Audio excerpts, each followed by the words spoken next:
Hey everyone, welcome back to the Hidden History of Business podcast. I'm Meredith Hutchison Hartley. And I'm Frank Hutchison. And I'm Emily Geddes. And we're going to talk today about oldest businesses in the world and what that really means. When we first started researching for this podcast, if you Google oldest businesses or oldest companies, you will find dozens of lists. And what we found is that a lot of them were really contradictory. For example, one of the first things I found was a list of the oldest company logos in the world that people were trying to use to show the oldest corporations. And when I looked at the list, it set off red flags because what I saw were a whole bunch of dates in the 18 and 1900s.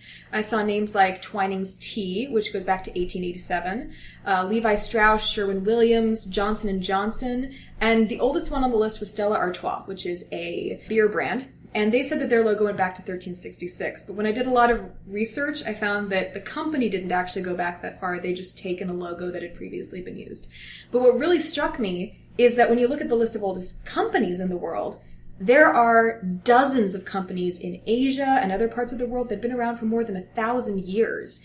And it didn't make sense to me that none of them had a symbol that designated their country that had been in existence before 1805 or 1900. As I looked into this more, I realized that what they were really using for this list were the oldest registered trademarks in Western legal systems, which is not the same thing as the oldest company logos in the world. My background is in Asian studies and Asian history, and there were regulations, there were registries of makers' marks, of tradesmen's marks, going back. Even if you go back to the cattle industry across the world, different people had specific brands for their herds, and it was a crime to use someone else's brand to try to sell something. These were very heavily regulated by the governments. There were crimes, there were penalties in place. So many of those marks are still in use today. And what this really showed me was that there's this bias when we go back and we study history, that if it didn't exist in our system, our definition, where logo and trademark are synonymous, we don't recognize it. If we don't speak Japanese, we don't even think to go and research what business was like in this other part of the world.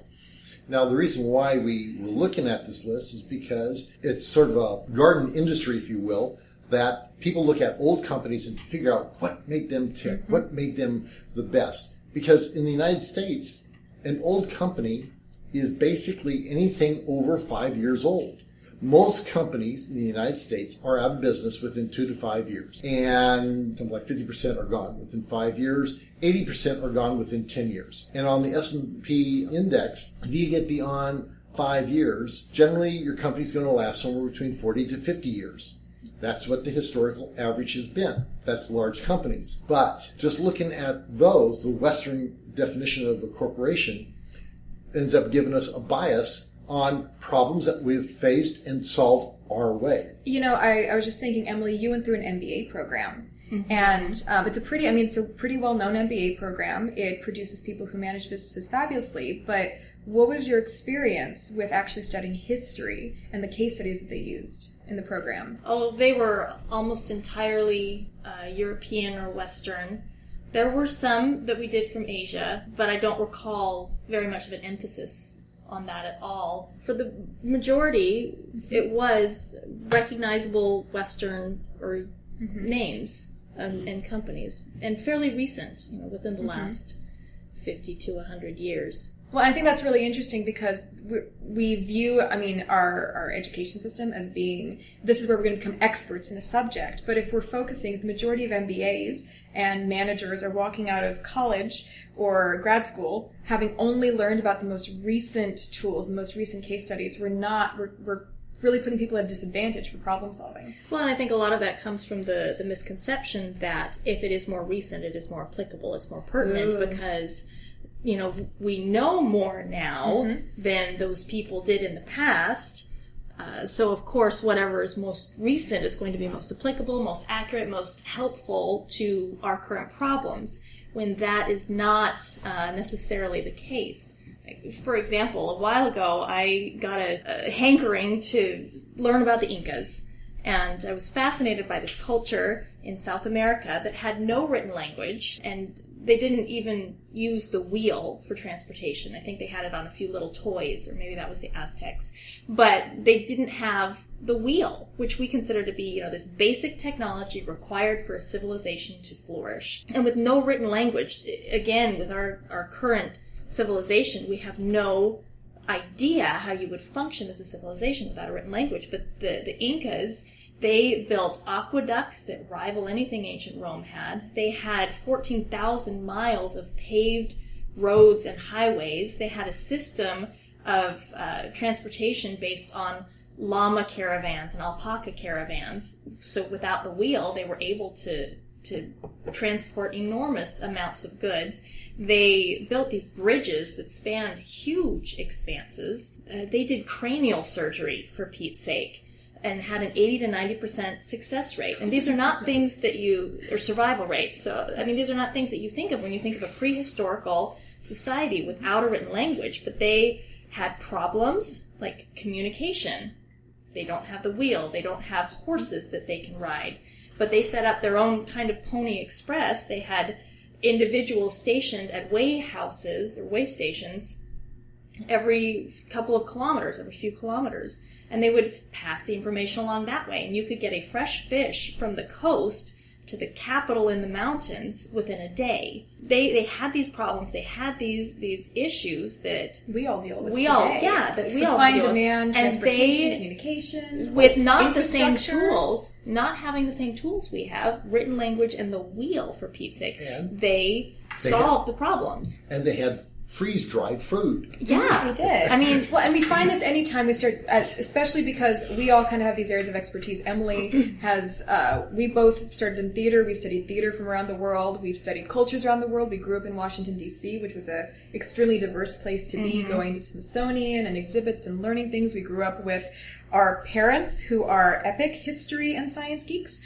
So it's been really interesting for us to dig into and realize that a lot of these subjects, especially in business, have this bias, because I know Asian history and the businesses there. And as Emily's talking about, there were things in South America. And Frank, you've done a lot of reading about the history of Africa as well. Yes. Can you talk some more about that? Well, you had a lot of different trade routes in Africa, usually based on commodities that were required. Mm-hmm. For example, one of the earliest ones was the salt route, or trade between Central Sahara, where they had the salt mines, and Timbuktu. Now, everyone thinks Timbuktu is some remote place that, was some probably jungle huts, or maybe it's even a mystical place.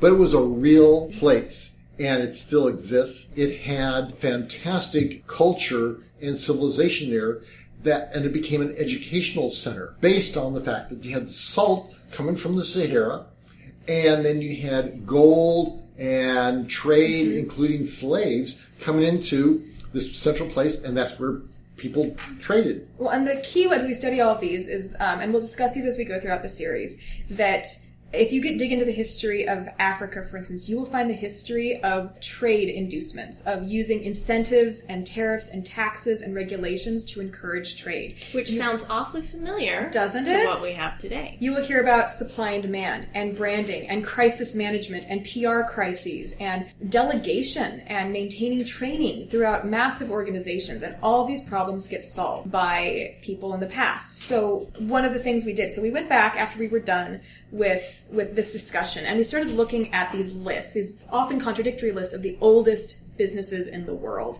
And we found some trends, and I really like how one author summed it up on Business Insider, Drake Bayer's article about this, how 16 of the oldest companies on Earth have been making money for centuries.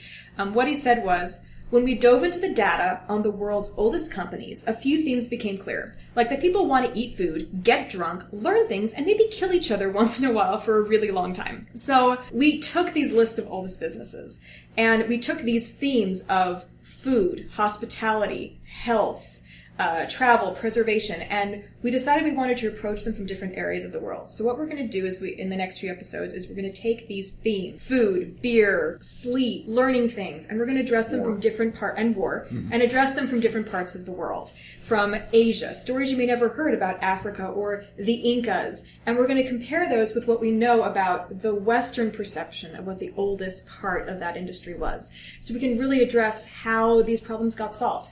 and how these companies managed to exist for so long. We found that the majority of companies that have existed for more than 100 years have fewer than 300 employees. Some of the oldest ones only have 5 or 12, which goes against the modern logic that as a company grows, you build more locations, you franchise more, you expand more.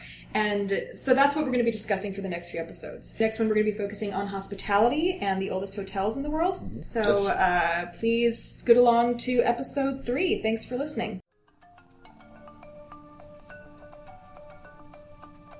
If you'd like to learn more about the subject that we discussed today, you can find multimedia content, links to articles we discussed, and videos on our website at www.hiddenhistoryofbusiness.com.